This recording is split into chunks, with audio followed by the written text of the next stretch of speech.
Dear students, अब हम limitations of Freundlich adsorption isotherm पढ़ेंगे। इसकी दो लिमिटेशंस हैं। फर्स्ट है it holds good only for the limited range of pressure, कि ये जो है प्रेशर की एक लिमिटेड रेंज तक ही एप्लीकेबल है। And second, it is approximate in nature. Now our next topic is adsorption from solutions.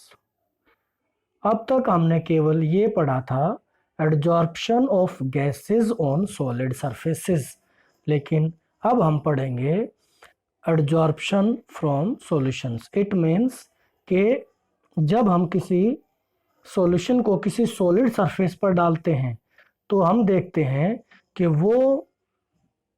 वो जो सॉलिड है वो उस सॉल्यूशन में से सॉल्यूट को तो एब्जॉर्ब कर लेता अपने सरफेस पर, और जिससे कि सॉल्यूशन के अंदर फिर सॉल्यूट की कंसंट्रेशन डिक्रीज होती है। तो solid surfaces can also absorb solutes from solutions, यानी कि सॉलिड सरफेसेस जो हैं वो सॉल्यूट को सॉल्यूशन में से एब्जॉर्ब कर लेते हैं। तो समझ गए होगे कि जो सॉल्यूट है केवल सॉल्यूट ही सॉलिड सरफेस पर एब्जॉर्ब होता है। इसका एक एग्जांपल है, जैसे when acetic acid is shaken with charcoal. जब हम एसिटिक एसिड सॉल्यूशन में चारकोल ऐड कर डाल देते हैं और उसको शेक करते हैं, हिलाते हैं, तो क्या होता है, acetic acid gets absorbed on charcoal.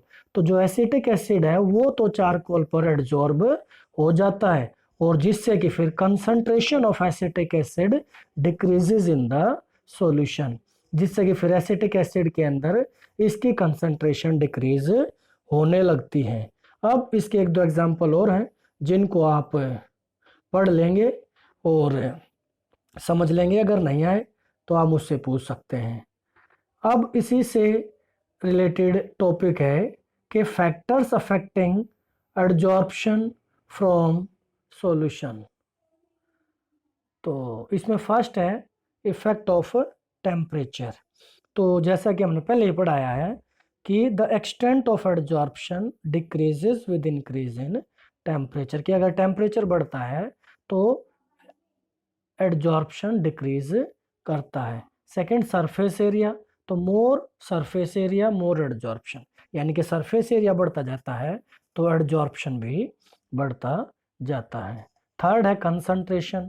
तो more concentration of solute more adsorption, यानी कि सॉल्यूशन में सॉल्यूट की कंसंट्रेशन जितनी ज़्यादा होगी तो सॉलिड सरफेस पर उस सॉल्यूट का एडजॉर्प्शन भी ज़्यादा होगा। Fourth, nature of adsorbate and adsorbent. अब ये डिपेंड करता है नेचर पर, एडजॉर्बेट की और एडजॉर्बेंट की, कि क्या वो भी आपस में एक दूसरे को एडजॉर्ब करते हैं या नहीं करते हैं। तो ये है, ओके। अब है the precise mechanism of adsorption from solution is not known. तो जो एग्जैक्टली मैकेनिज्म है वो तो हमारे पास इसका नहीं है, लेकिन फिर भी एक इक्वेशन डराइव की गई है जो कि सिमिलर है adsorption of gases from on solid surfaces. तो इसमें ये इक्वेशन है x by M equal to K into C की raise to the power 1 by n। तो अब यहाँ पे c क्या है, तो c is the concentration of solution. अब हमने तो ये पढ़ा था कि x बाय, हमने क्या पढ़ा था, हमने पढ़ा था कि x by M equal to K into P raise to the power 1 by n। तो अब यहाँ पे आ गया c, तो c इसीलिए आ गया क्योंकि यहाँ पर हमारे पास लिक्विड सॉल्यूशन है, तो लिक्विड सॉल्यूशन की कंसंट्रेशन c हो गई है, जबकि हमारे पास वहाँ सॉलिड सरफेस पर गैस एब्जॉर्ब होती थी, इसीलिए वहाँ पर प्रेशर p था। ओके। अब इसमें भी हम सेम वैलिडिटी चेक कर सकते हैं, क्या क्या ये इक्वेशन वैलिड है या नहीं है। तो इसके लिए हम वही दोनों साइड लॉग लेंगे और ये इक्वेशन आ जाएगी log x by M equal to log k plus 1 by N log c।